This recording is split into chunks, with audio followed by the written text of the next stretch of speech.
Porque lo más simple es escuchar, luego sentimos. Este es el espacio directo para un mensaje simple. Desde el púlpito, viviendo el Evangelio juntos. Porque se trata de ser simples, honestos. Te brindamos este espacio, desde el púlpito, viviendo el Evangelio juntos. Sin inventar nada nuevo, siendo directos, siendo lo mejor que podemos ser. Te invitamos a escuchar desde el púlpito, viviendo el Evangelio juntos. Porque ya no hay diferencia de nacionalidad, ni de clase social, ni de sexo, porque todos somos uno en Cristo Jesús. Desde la Iglesia Pueblo de Dios, en Carlos Espegazzini. Viviendo el Evangelio juntos. Bueno, hoy vamos a como a completar esa segunda cara, esa otra cara de la moneda de Dios, ¿no? Veníamos viendo a ese Dios sublime, ese Dios que estaba en el trono, ¿no? Que tenía esas características.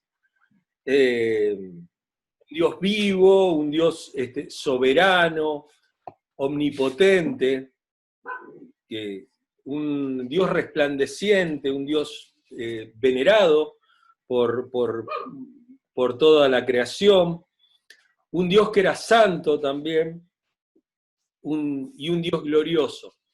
Habíamos visto esas características y las habíamos visto del libro de Isaías, del capítulo 6.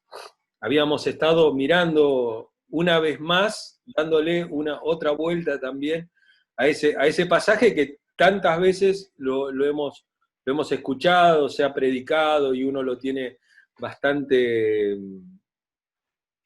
presente siempre. Y esa es una de las caras, de la moneda. La otra cara de la moneda sería el siervo sufriente de Isaías capítulo 53, ¿no? Ese siervo sufriente que nos muestra la otra cara de Dios, ¿no? Nos muestra un Dios que es todo lo contrario a lo que veíamos recién. Es un Dios muerto, un Dios que muere, un Dios que puede morir, ¿no es cierto? Es un Dios y es un Dios que sufre. Es un Dios que está, es un Dios sufriente, es un Dios que padece, es alguien que padece y que se hace uno con la humanidad que también padece. Hay otra cara de la moneda que es ese Dios que sufre, es un Dios sufriente, es un Dios que padece, no, es un Dios que puede morir, ¿no es cierto?, que agoniza.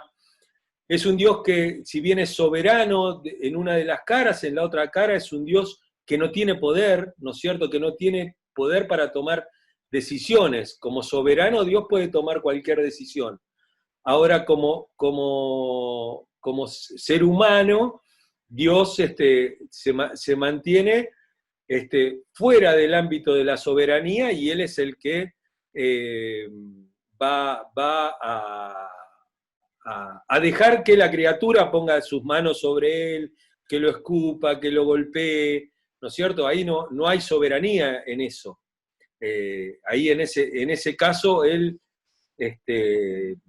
va a ser un siervo sufriente. Ese Dios omnipotente deja de ser omnipotente para ser un Dios que no, desde el no poder, ¿no es cierto? Dios en Cristo deja de ser el Dios todopoderoso para ser el Dios que no puede, que elige no poder, que elige dejar las cosas como están. A veces uno no entiende por qué, por ejemplo, por qué hay sufrimiento en el mundo. O por qué la gente se enferma, por qué la gente buena sufre. ¿por qué hay guerras? ¿Por qué los chicos se mueren? ¿Por qué hay tantas cosas que pasan en el mundo? Y es que Dios en Cristo ha elegido no poder. Esa es su decisión. Ha decidido no poder. Y a veces eso nos cuesta a nosotros entenderlo como cristianos, porque se nos ha predicado un evangelio, que es un evangelio del que todo lo puedo. Todo lo puedo en Cristo que me fortalece. Y sin tener en cuenta de qué se trata ese pasaje. O sea, todo lo puedo en Cristo que me fortalece siempre y cuando yo esté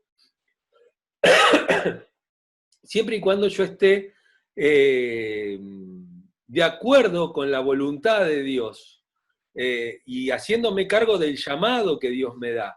Y ese llamado a veces no es un llamado que nos guste, no es un llamado, un llamado, a ver cómo decirlo, un llamado agradable a nosotros. A la mayoría de nosotros no nos gusta el llamado de Dios. Nos gustaría si Dios nos llamaría a otras cosas, a la grandeza, a la superación personal, a las riquezas o a una salud incólume que no jamás deja de ser y que uno nunca está enfermo, que uno nunca tiene problemas. Nos gustaría un llamado a una familia perfecta, que no tiene problemas, que no tiene roces, que no tiene... Bueno, lamentablemente ese no es el llamado. El llamado es un llamado a cargar la cruz todos los días y llevarla. Es un llamado al sufrimiento y es un llamado a dolernos, es un llamado también a la pobreza. Y cuando digo pobreza, no estoy hablando de bienes materiales, sino que estoy hablando de la pobreza de espíritu. Uno puede ser todo lo rico que quiera, pero puede ser pobre en su espíritu, ¿no es cierto? O puede ser en forma negativa rico, ¿no? Alguien una vez dijo que era tan pobre que lo único que tenía era plata, ¿no es cierto? A veces uno piensa que el dinero soluciona todos los problemas y en las generales de la ley vemos que no es así. No es eso lo que nos soluciona, no es lo que nos soluciona la vida. Que compra muchas cosas, sí, pero no soluciona la vida. Entonces, ese Dios resplandeciente del que hablábamos la semana pasada, en Cristo es un Dios incluso apagado, ¿no?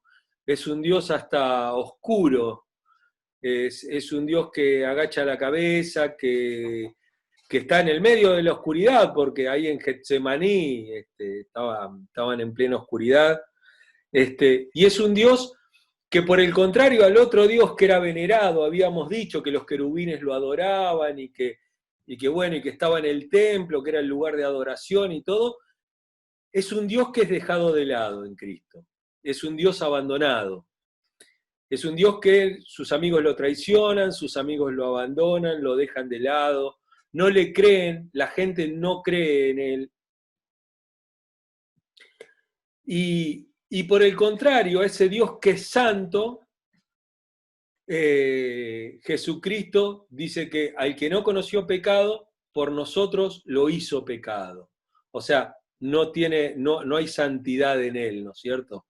No se halla santidad en Cristo, en este Cristo que está cumpliendo la función de siervo sufriente, que es la función que deberíamos haber cumplido todos nosotros. Es el lugar que a nosotros nos correspondía. Ahí está Cristo cumpliéndola por nosotros. Quiero que veamos de ese Dios glorioso que vimos la semana pasada y que nos hacía, que nos sorprendía y que en todo caso nos llevaba a exaltarlo, a realizar una exaltación. fíjense, después de hablar de la grandeza de Dios, de ver a ese Dios en el templo, de ver a ese Dios en el trono, con los querubines y todo, ahora vamos a ver el 9. De ese 6-9, vemos lo que dice Isaías con respecto a esa grandeza de Dios y lo que le he comentado a Isaías. Y dijo, anda y di a este pueblo, oíd bien y no entendáis, ved por cierto, mas no comprendáis. O sea, es un Dios que no es creído. En su grandeza no es creído. Dice el versículo 10, engruesa el corazón de este pueblo y agrava sus oídos, ciega sus ojos para que no vea con sus ojos, ni oiga con sus oídos, ni su corazón entienda, ni se convierta y haya para él sanidad. Fíjense esto, ¿no? Estamos hablando de un Dios grandioso. Entonces uno puede llegar a pensar, no, lo que pasa es que si predicás un Dios desnudo, crucificado, con las características de ese tipo de Dios, que es el Dios que vos estás predicando, la gente como que no va a aceptar, ¿no? Para bajón, no falta. Bueno, acá tenemos un Dios que es predicado, totalmente predicado por un profeta, que tiene una vocación tan dramática como la tiene Isaías, en donde él, ante la grandeza de Dios, se siente una basura, porque el tipo se siente, soy un pecador en el medio de un pueblo de pecadores. Hola, Gonza, bienvenido. Es ese tipo de Dios, ¿no? Es un Dios grandioso y que no da para otra cosa más que para adorarlo, para verlo en toda su grandeza, y sin embargo, proféticamente, Isaías recibe esta palabra de parte de Dios, y es que ellos no se van a convertir, ellos no van a hallar sanidad, ellos no van a hallar nada bueno en él y en su mensaje. O sea, una catástrofe para cualquier predicador. O sea, el tipo estaba predicando algo, tuvo una visión enorme y dice, bueno, ya con esto si no se convierten, olvídate. Bueno, no se iban a convertir tampoco. Y entonces tenemos la otra cara de la moneda. La otra cara de la moneda está en Isaías capítulo 53. Acuérdense de los sufrimientos del siervo de Jehová. Veamos el capítulo 52, el versículo 13. Dice, he aquí mi siervo será prosperado, será engrandecido y exaltado y será puesto muy en alto. Como se asombraron de ti muchos, de tal manera fue desfigurado por los hombres. Acá tenemos esta otra cara de Dios, la cara de Dios en Jesucristo, ¿no es cierto? La cara de Dios, la cara del Dios hombre, para decirlo de alguna manera. No es la cara del hombre Dios, sino la cara del Dios hombre. Dios se hizo hombre en Jesucristo. ¿Cómo se asombró? De tal manera fue desfigurado de los hombres su parecer, y su hermosura más que la de los hijos de los hombres. Así asombrará él a muchas naciones, los reyes cerrarán ante él la boca, porque verán lo que nunca les fue contado y entenderán lo que jamás habían oído. Y todo esto, ¿no? O sea, el siervo sufriente que sufre sobre él, sufre sobre él todo lo que nosotros tendríamos que haber sufrido. No sé si vieron, los que vieron la película La Pasión de Cristo, vieron las torturas a la cual fue sometido Cristo. O sea, realmente había perdido la figura humana, era cualquier cosa menos un ser humano, ¿no? Estaba tan golpeado que realmente no parecía un ser humano. Y bueno, y eso también había sido tomado por el pueblo como alguien que había sufrido realmente por su causa, no por otra cosa. Y fíjense qué es lo que pasa en el capítulo 53, en el versículo 1, cómo el profeta habla nuevamente y llega exactamente a la misma conclusión que había llegado allá por el capítulo 6, en el versículo 10. Dice, ¿quién ha creído a nuestro anuncio? ¿Y sobre quién se ha manifestado el brazo de Jehová? Subirá cual renuevo de él y como raíz de tierra seca. No hay parecer en él, ni hermosura, le veremos, mas sin atractivo para que le deseemos. Despreciado y desechado entre los hombres, varón de dolores, experimentado en quebranto, y como que escondimos de él el rostro, fue menospreciado y no lo estimamos. Dice acá Isaías también, dice, ciertamente llevó él nuestras enfermedades y sufrió nuestros dolores, y nosotros le tuvimos por azotado, por herido de Dios y abatido. Mas él herido fue por nuestras rebeliones, molido por nuestros pecados, el castigo de nuestra paz fue sobre él, y por su llaga fuimos nosotros curados. Todos nosotros nos descarriamos como ovejas, cada cual se apartó por su camino, mas Jehová cargó en él el pecado de todos nosotros. Angustiado él y afligido, no abrió su boca. Como cordero fue llevado al matadero, y como oveja delante de sus trasquiladores, enmudeció y no abrió la boca. Por cárcel y por juicio fue quitado. Y acá hay algo trágico, y él lo que dice Isaías es esto. Y su generación, ¿quién la contará? ¿No es cierto? Su generación. Y el profeta hablaba de su propia generación, de la generación de los judíos de la época de Jesús y de todos aquellos que después de la resurrección de Cristo fueron negando aún eso, ¿no? Todo ese tipo de...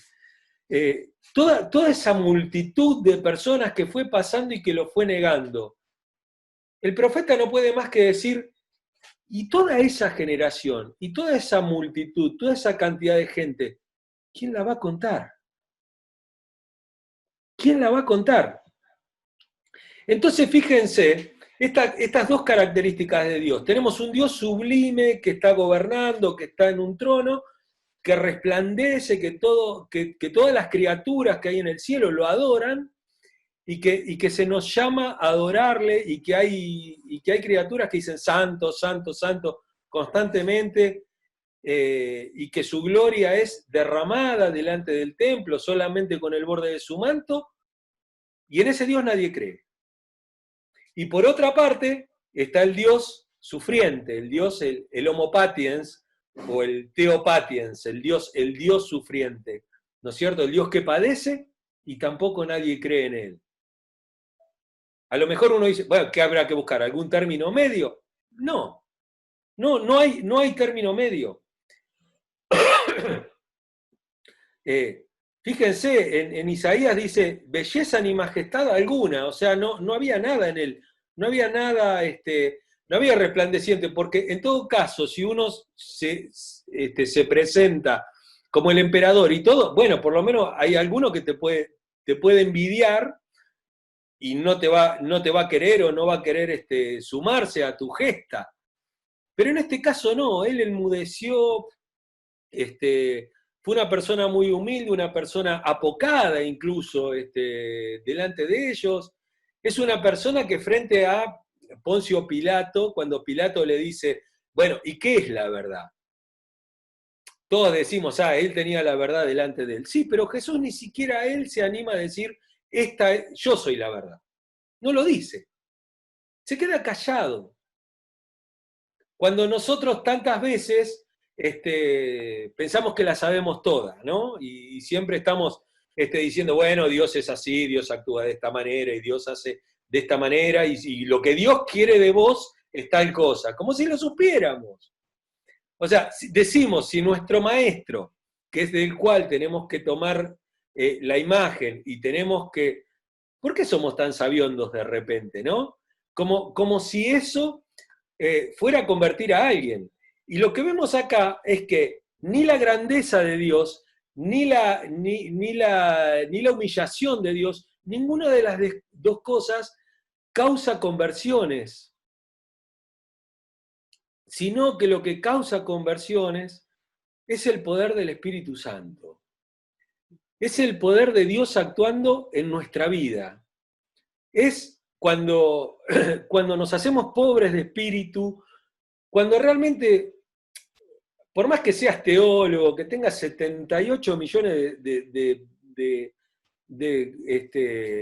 posgrados en teología y que pienses que sabes todo. Dios es inmarcesible, es un Dios que no se lo puede llegar a comprender. Es un Dios tan grande, nosotros somos criaturas tan pequeñas, que lo único que podemos hacer es, mirá, Dios, hacé de mí lo que quieras. No tengo nada para ofrecer, ¿no es cierto? ¿Qué voy a ofrecer?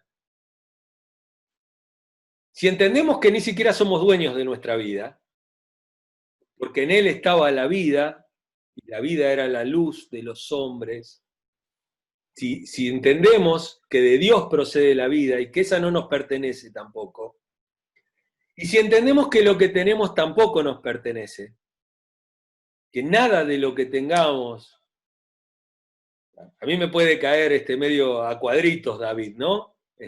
Porque no es un santo de mi devoción, David, pero digo, David decía, de lo mucho que vos nos das, nosotros te damos.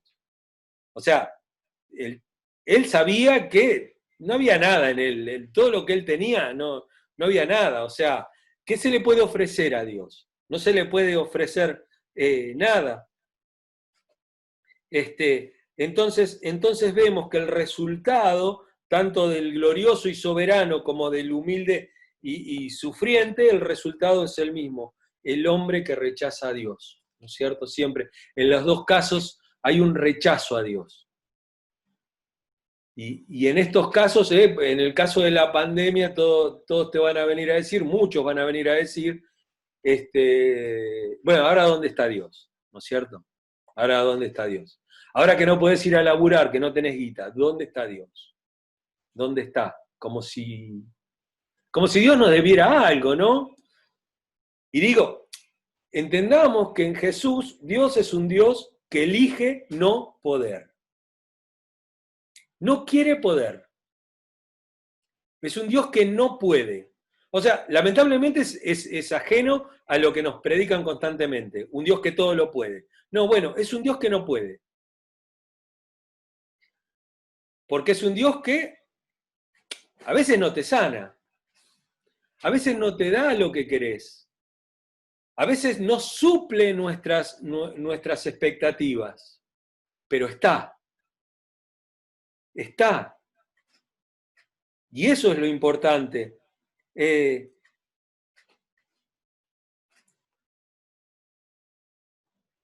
Fíjense lo que dice Juan con respecto a estos dos textos de Isaías.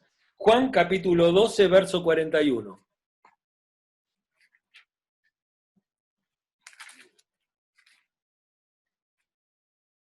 Juan capítulo 12, verso 41.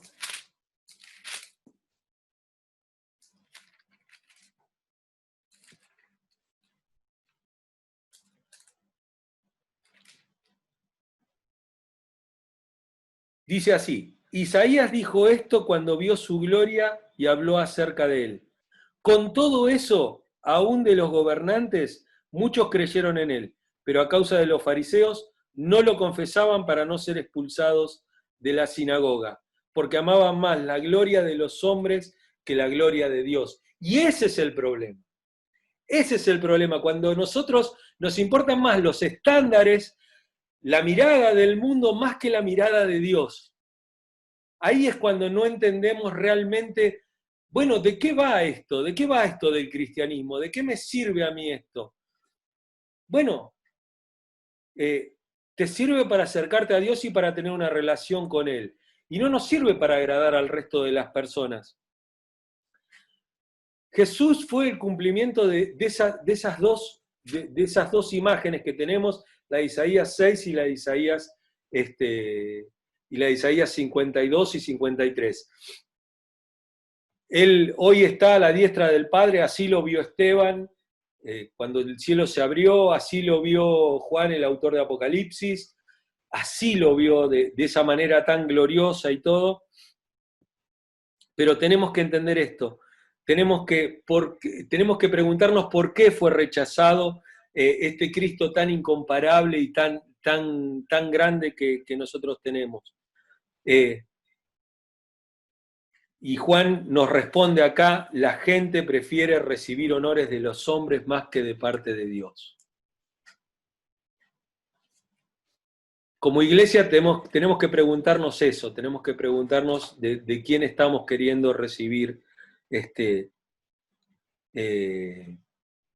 los honores, ¿no es cierto? Si queremos ser verdaderos hijos de Dios o queremos ser hijos de Dios que se muestran ante el mundo como personas que no tienen necesidades, que no tienen eso, ¿no? A veces se dice que los grandes reyes, los grandes líderes, las personas que realmente tuercen al mundo, que realmente provocan un cambio, son aquellos que son humildes. Con humildad se gana mucho más que con vanagloria. Y quiero que terminemos con esto, con Romanos capítulo 11, verso 33. Y acá entendemos un poco la grandeza completa de Dios, ¿no? En este versículo se ve esto, dice, qué profundas son las riquezas de la sabiduría y del conocimiento de Dios, qué indescifrables sus juicios e impenetrables sus caminos. ¿Quién ha conocido la mente del Señor? ¿O quién ha sido su consejero?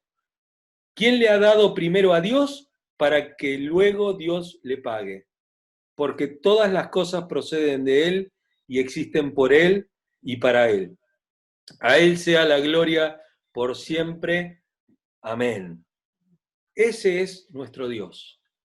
Esa es la imagen de nuestro Dios. Esa es la imagen del Dios invisible. Un Dios que está por mucho más arriba que nuestro conocimiento, mucho más arriba de lo que nosotros creemos.